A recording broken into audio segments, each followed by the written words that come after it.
It is clear we need to have a thorough, public, and candid conversation about how best to deal with the spiraling costs and our own obligations. $42 million of state appropriations are on the chopping block. Hello and welcome to this edition of Temple Update. I'm Keaton Nichols. And I'm Isabel Garcia. Pennsylvania Governor Tom Corbett revealed his 2013 budget proposal. Governor Corbett proposed next year's budget to the General Assembly on February 7th, aiming to close a $700 million loss in revenue. The general fund budget has decreased by more than $20 million from last year, and state schools are once again facing cuts. Temple University, along with Penn State and Pitt, would lose 30% in state appropriations if the budget is passed. That means the university's state funding would be reduced by almost $42 million next year. Governor Corbett defended the cuts, saying the universities can deal with the possible cuts by reducing operating costs instead of raising tuition. The 30% cut in funding would cause Temple to lose almost 50% of its state appropriations in 2 years. Shortly after Governor Corbett released the budget cut proposal, Temple President Ann Weaver Hart addressed the university and stressed how the impact of the cuts will affect the Temple community. We have become leaner and more focused on a quality education. That effort continues. The governor's plan, however, is not one that can be met by cutting costs. If approved by the General Assembly, this reduction in support will be felt by every student, parent, and employee. And students are voicing their opinions on the proposed budget cut. Amongst their concerns include tuition, class sizes, and program funding. And so many people would be denied the right to education if it were to happen. They're cutting the adjunct instructors, so I don't know, there's definitely money to be cut from other things in the budget rather than Temple. I hear a lot of people talk about going to CCP or, pretty much anywhere else that's not getting this budget cut, so, I think a lot of people are going to leave. It's pretty terrible. The fact that I'm an international student, everything just keeps increasing for me, so it sucks. Well, I think it's going to affect students because I don't know how many people are going to be able to afford to go here now, and I'm definitely someone in that position. Not happy again. Isn't this like the second time they did this? Overall, I'd say just off of the basic hearing of it, you shouldn't cut money from education. Well, it really annoyed me when I heard the news because I don't know how I'm going to finish school. So I'll probably be either going to CCP or just taking like 2 classes next semester. So. The University of Arizona Board of Regents has selected Temple President Ann Weaver Hart as the only candidate for their next president. President Hart visited the Tucson campus this week and met with staff and students.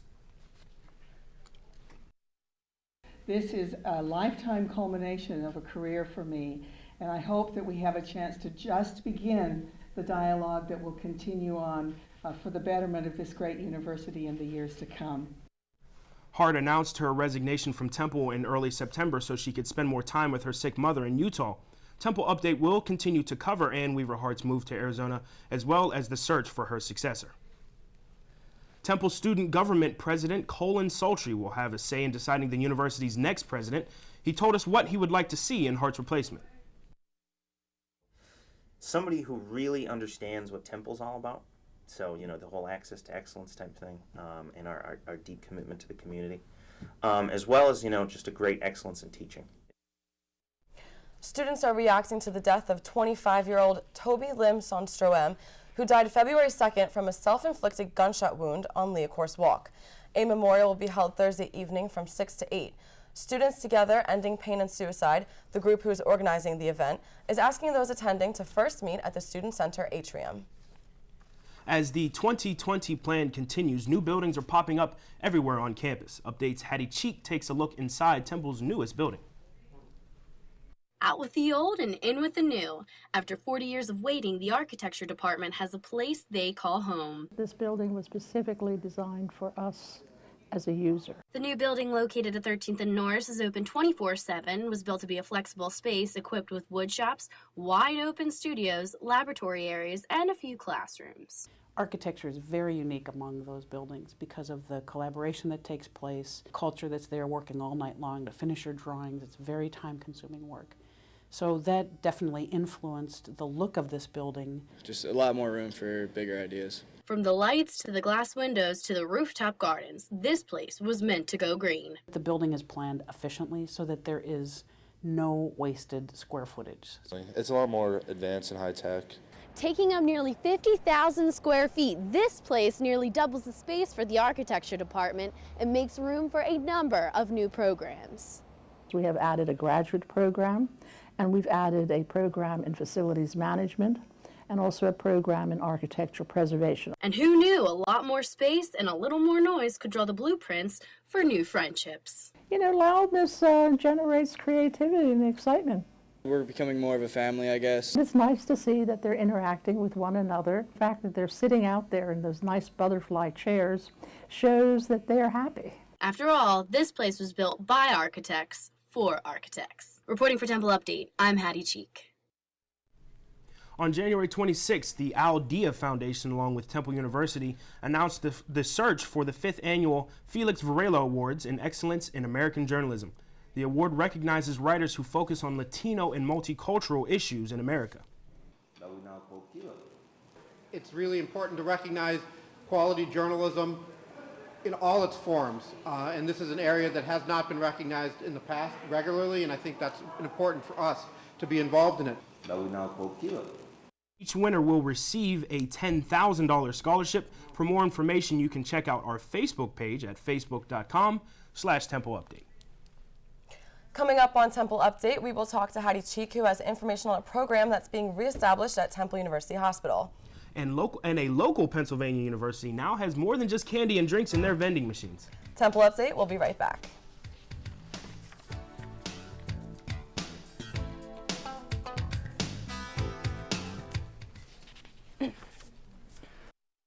Did you know there's a right way to sneeze? Let's show them, Elmo!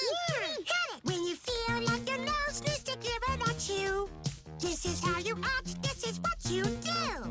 Lift your arm up high, bend it toward your face. Sneeze right there in the bendy place. Achoo! Achoo! You can do it with ease. Achoo! Achoo! That's the right way to sneeze. Thank you. To learn more about preventing flu, visit flu.gov. My name's Reggie. Just recently, my wife and I took in her sister's children. And we already had 4, so I went from having a family man to a man with a bigger family. Now, you can't eat love, so I don't know how I'm gonna feed them tonight. How was that, Reg? I think I look more like Denzel. That's cold, man. Play a role in ending hunger. Visit feedingamerica.org/hunger and find your local food bank.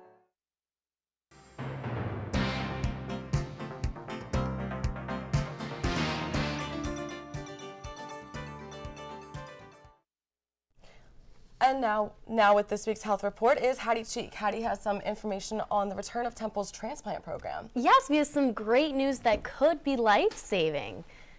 Say hello to Temple Transplants. Temple University Hospital will reactivate their heart and lung transplant programs. The temporary approval comes from the United Network of Organ Sharing and will allow the hospital to provide potential life-saving care to patients with terminal lung and/or heart disease. Temple University Hospital offers transplants of heart, lungs, livers, and kidneys, as well as bone marrow. And Temple University School of Medicine drafts an important player. Dr. Walter J. Koch will be taking over as professor of pharmacology. Koch is also the director of Temple's new Center for Transitional Therapy. Koch will be responsible for leading the development of Temple's combined research strategy, which is to bridge the gap between scientific and basic research. And next time a sandwich or a hoagie seem like a healthy option, you may want to think again. It turns out that bread and rolls are the #1 source of salt in the American diet. The reason? People tend to consume bread in higher quantities than other foods which may have more salt. Monitoring salt intake will reduce the risk of high blood pressure, heart disease, and strokes. And bread is such a staple food in the American diet that it's going to be really hard for people to monitor. Yeah, definitely. Especially as a college student, it's such an easy type of food to get. Yeah. Absolutely. And cheesesteaks, obviously very popular. I know, in Philly, it's in hard this to area. pass up. Thank you, Hattie. A local school, Shippensburg University, received quite a bit of attention when they installed a vending machine with, get this, birth control. Updates, Rhonda Elnagar has the story. University, a student can not only buy candy and drinks from the vending machine, but the Plan B pill as well. The question is, would that ever happen here? Head of External Affairs for Temple Student Government, Elliot Griffin, discusses how Shippensburg differs from Temple. I think it was a great move for their student government to advocate for something that their students were actually asking for. Here at Temple, even though the Shippensburg story I think has been well publicized, I haven't heard students saying why don't we have that on our campus. 85% of the students at Shippensburg said they were in favor of the Plan B pill being in vending machines on campus. Temple students agreed it was beneficial as well. Well, I think that a woman having access to contraception is a right. And I also think that in terms of lowering costs of healthcare and just other things, larger picture. There's cases when girls are going to need that, and anyway, whether it's on campus or not. So I think it would be helpful just for campus to have it. We would definitely have to talk to facilities about it, and we would have to talk to health service about it. I know everyone knows about the Heart Office. You can get the 10 condoms for $1, and how that funding model works where they're able to supplement the actual cost of that product. So we would have to go through those avenues to make sure that it was affordable, because of course we don't want students like tuition to go up for that type of service. It seems like a lot of students are advocates for the Plan B pill and vending machines on campus. Will it happen at Temple University? Only time will tell. For Temple Update, I'm Rhonda Elnagar. Students were able to check out the housing options at the off-campus housing fair held at the Student Center. Tables were set up with information about living options off-campus, such as the Edge, University Village, and Carden Atlantic. The Office of Off-Campus Housing will host additional housing fairs throughout the year. And still to come on Temple Update, Time Weisenbach will be at the sports desk giving us all the latest info on the Owls. But first, here's Charles Watson with this week's list. Lemon green in the form of dollar bills. That brings us to the top 5 weirdest college scholarships. Coming in at number 5, the Excellence in Predicting the Future Award. The name is a bit deceptive. This $400 award goes to the student who is most successful in improving their value in a mock stock market. At 4, the Tall Club International Scholarship. If you're under 21 and fit the height requirements, $1,000 could be in your reach. Number 3, the American Fire Sprinkler Association Scholarship. Fill out a 10-question open book quiz and $1,000 is as easy as yours.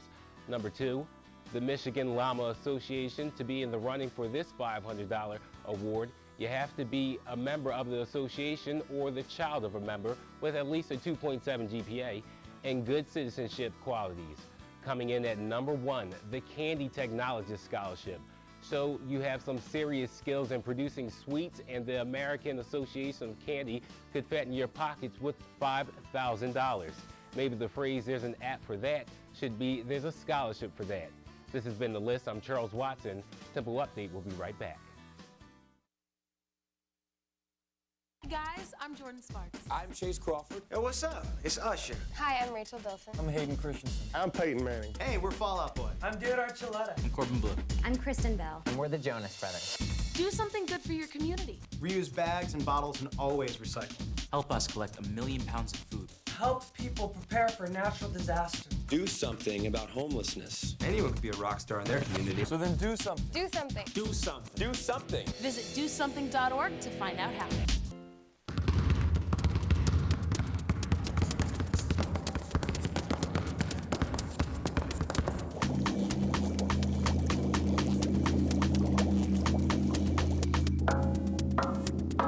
There are over 400,000 NCAA student athletes, and just about all of us will be going pro in something other than sports.